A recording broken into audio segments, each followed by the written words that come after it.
Hey everyone, welcome back to the channel. This Apple news matters especially if you create videos, music, graphics, or any kind of content on a Mac. Apple is pushing its own creative tools harder than ever, and that raises a big question many creators are asking right now. Apple Creator Studio versus Adobe Creative Cloud. Which one actually makes more sense for creators today? In this video, we'll break down what Apple Creator Studio really offers, how it compares to Adobe Creative Cloud, and which type of creator benefits most from each option. All right, let's get into it.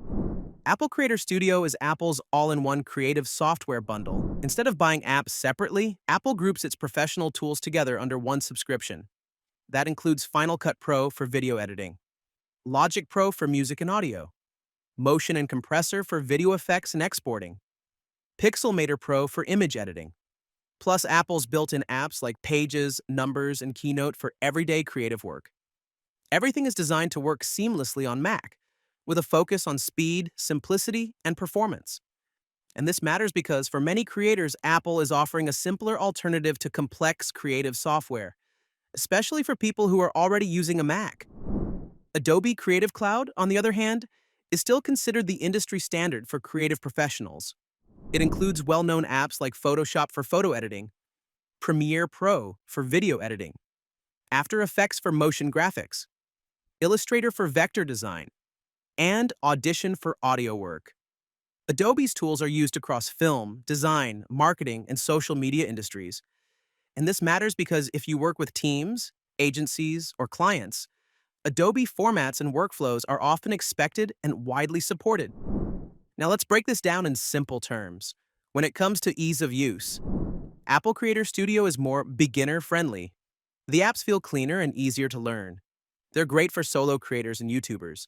Adobe Creative Cloud has more depth, but it also comes with a steeper learning curve, and it's better suited for complex or professional pipelines. Looking at performance, Apple's apps are optimized for Mac hardware.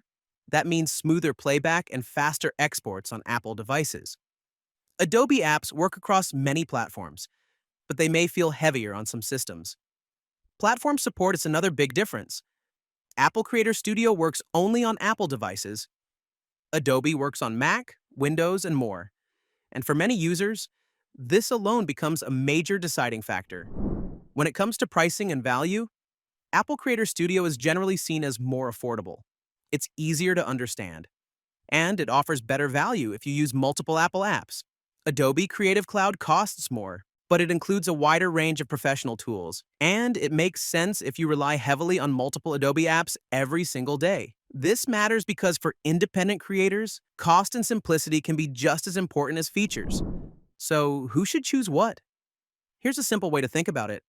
Apple Creator Studio is best for Mac-only users, YouTubers and video creators, music producers, students and beginners, and creators who want speed and simplicity. Adobe Creative Cloud is best for professional designers, agency or team workflows, cross-platform users, and advanced motion graphics or photo manipulation. Neither option is better for everyone. It really depends on how you create. What's interesting here is Apple's bigger strategy. Apple is clearly positioning its tools as a full creative ecosystem, one that's tightly integrated with Mac hardware, and focused on performance and ease of use.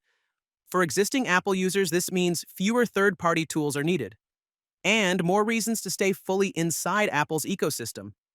Adobe, on the other hand, remains the most flexible and industry-accepted option. So here's the big takeaway. Apple Creator Studio is a powerful, simpler, and more affordable creative suite for Mac users, while Adobe Creative Cloud remains the most versatile and professional option across industries. Now I want to hear from you. Which one do you use?